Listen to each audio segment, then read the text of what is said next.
Move on to the next one. That it came up to chickens yesterday. 20 chickens in farm status.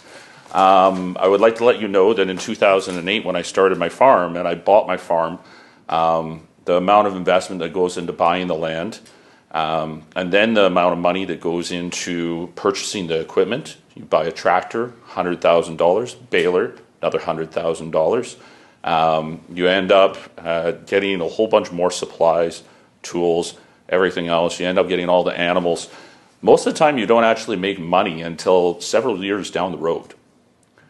So when you put a stipulation of whether you say it's $2,500, $10,000, or you say $50,000, all you're doing is restricting farmers from restricting people from getting into farming. You should be doing anything possible to allow them to get into farming. I had to fight for 3 years just for the fact I had cattle, and the cows, when they had their calves, were heifers. And I wanted to hold on to them and build my herd. Well, then I don't have steers to sell in the fall, meaning that I don't have sales. How do I get my farm status? I actually had to work to be able to get my farm status. It's not as easy as you think to just simply snap your fingers and get 10 grand in sales. Having that flexibility in those sales, I don't think it should move. I think you should keep them exactly where they are. I think if you shift them based off of just what commercialized farms want, well then that's all you're going to have are commercialized farms, and you're not going to have versatile smaller farms that can adapt to a lot of different farming practices.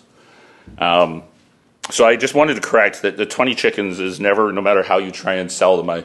My wife's had some really expensive breeds. I don't think you can sell 20 chickens to be able to meet your farm status, unless, correct me if I'm wrong. Thank you. And just for the member, being cautious with the use of the word "you" and making sure to keep comments, as impersonal as possible. Recognizing the minister. Thank you, Madam Chair. So I think that it wasn't selling 20 chickens; it was selling the eggs from 20 chickens. But that's okay. The point is made. I think you've made your point. Always looking for feedback, but maybe just to clarify something.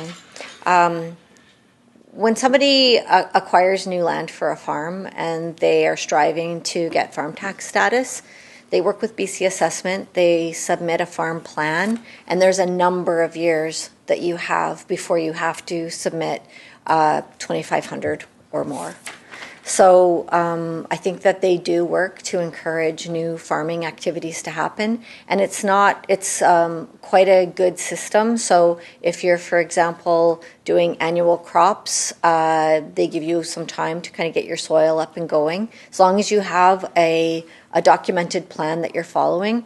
If you're planting a new orchard, we know that it takes between 4 to 7 years before production happens. So there is a transition time that's taken into account, but I take the member's point and it's on record.